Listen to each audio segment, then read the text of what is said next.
Hey y'all, thanks for tuning in to Outdoor and Door Texan. Today I'll be walking you through my recipe for ghost pepper and jalapeno cowboy candy.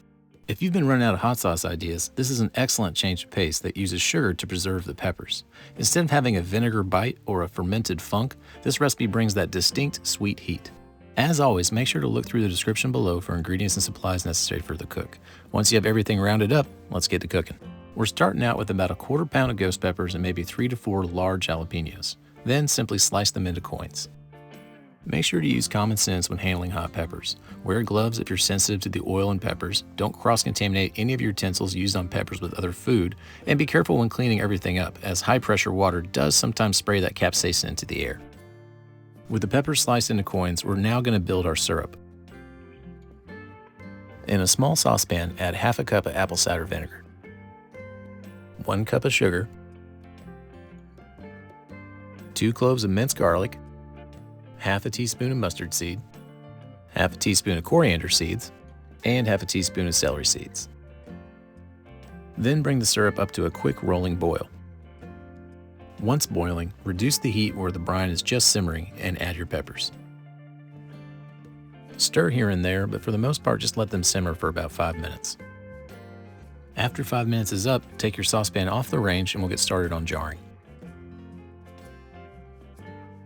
Now I'm using a 16-ounce or half-quart mason jar, as this recipe is designed to perfectly fill one of these jars. I'll leave a link in the description below for where you can find these jars on Amazon. But if you're not wanting to go that route, no worries. Just about any sealable glass container should work fine. Take a slotted spoon or fork and fish out your peppers, placing them into the mason jar.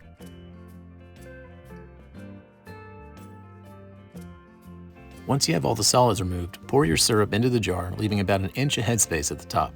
If for some reason you have leftover syrup, do not toss it out. That syrup is as useful as the actual peppers we're preserving, so make sure to hang on to it. Take a brand new mason jar lid, wipe off the rim of your jar, and then screw that lid down until it's finger tight. Now from here, you could go the extra step and process the jar in order for it to be shelf stable in a pantry, but I typically just toss the jar in my fridge where it'll be fresh and fine for months and months on end anyhow. Either way, you're pretty much done with all the heavy lifting at this point. So what does one do with a sugar and fire combo like this? Well, you can eat the peppers out of the jar, like a psychopath, or add them to anything that could use a kick of sweet heat. The syrup makes for a great sub to cocktails that call for simple syrup, but make sure to whomever you're serving gets a heads up, because this still packs quite a bit of a punch.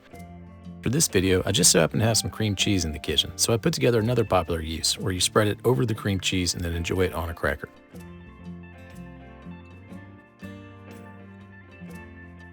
Tasting this batch, things start off sweet and flavorful. You really pick up the coriander, mustard, and celery seed right off the bat. Also, the ghost pepper itself has a very distinct flavor that the sugar and the other spices really help round out. But then, here comes the hot, and wow, it's still a lot of hot. For those not savvy to super hot peppers like this, there's this distinct wave of heat that washes over your body. My cheeks flush, I start sweating, and there's a distinct buzzing in the back of my head. All that being said, sugar does act as a capsaicin receptor blocker, so this recipe is a few steps down from just tossing one of these peppers into your mouth raw. But yes, still very hot. If you're a chili head and love to ride that devil's lava wave, I highly recommend giving this one a try. For those that may want to ease into the world of peppers, I would suggest finding a slightly milder pepper to start with using this exact recipe. Either way, I hope y'all enjoy it. That'll do it for this recipe, and thank y'all so much for watching. Let me know in the comments below if you have anything to add to the conversation. I've always tried to be available to my viewers, so don't be shy in leaving a quick question. If you're new to the channel, I hope I've been helpful in sharing my perspective on things, and please make sure to like this video and subscribe to my channel for more great content to come. Alright y'all, take care.